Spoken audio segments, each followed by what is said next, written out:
করবে তাদেরকে জান্নাতের সুসংবাদ দেওয়া হয়েছে। প্রথম গুণটা ছিল আত-তাইব। ভুল করলে আমরা কি করব? রাজি আছেন? 2 নম্বরে আমরা ইবাদত করব কার? 3 নম্বরে প্রশংসা করব কার? বেশি বেশি না কম কম? 4 নম্বরে সিয়াম পালন করব কার জন্য? 5 নম্বরে রুকু দেব, সেজদা দেব, তার মানে নামাজ করব কার খুশির জন্য? নামাজ ছাড়বেন? বলবেন না তো কথাটা? সেপাঙের ভাইরা নামাজ ছাড়বো ইনশাআল্লাহ বলেন।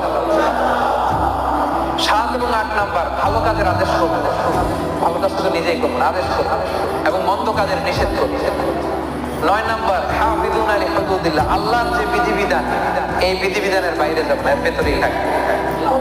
বরকত দিবে কে? তাদের জন্য জান্নাতের সুসংবাদ। আজকে এটা